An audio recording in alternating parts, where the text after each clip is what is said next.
Ya, aku sangka kau tak datang tadi. Abang, ya tak boleh lama. Jangan berdiri di sini. Nanti orang nampak. Mari.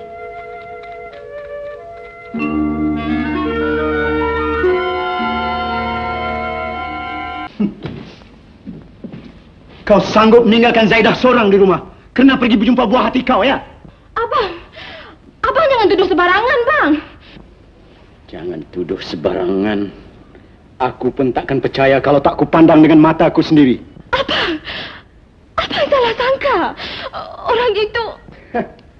Bila sudah kedapatan budi, semua orang akan mencari jalan untuk melepaskan diri. Aku takkan percaya dengan apa dalih dan alasan yang kau beri. Abang Yazid, orang itu abang iya. Abang kau? Adakah orang jumpa abang dalam gelap, di kebun bunga, di tempat yang sunyi, supaya orang lain jangan nampak?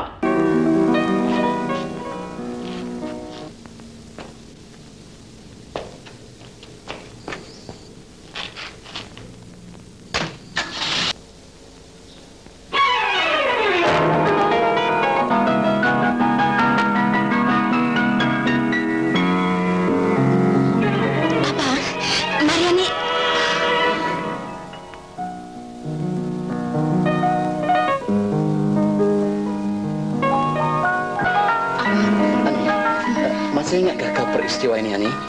Ingat, bang. Sungguh menyayat hati. Dan hati abang akan tersayat terus. Abang, berilah Ani kesempatan untuk menerangkan. Abang! Ani, abang lihat kau beberapa hari ini tidak begitu tentram.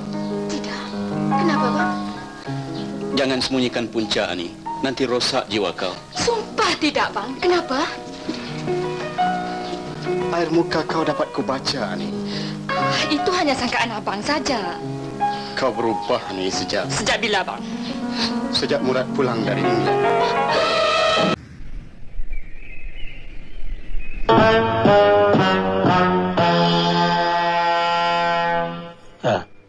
Cikgu. Bang. Bang. Bang. Abang, kenapa abang melakukan begini, bang? Aku tak sangka perkara begini boleh berlaku dalam rumah ini, Adik. Nampaknya abang ni dah salah sangka. Buktinya sudah cukup, Ani. Dulu aku pernah mendengar orang bercakap tentang kecurangan kau. Tapi aku tidak pernah percaya. Sekarang, mata kepala aku sendiri melihatnya. Abang.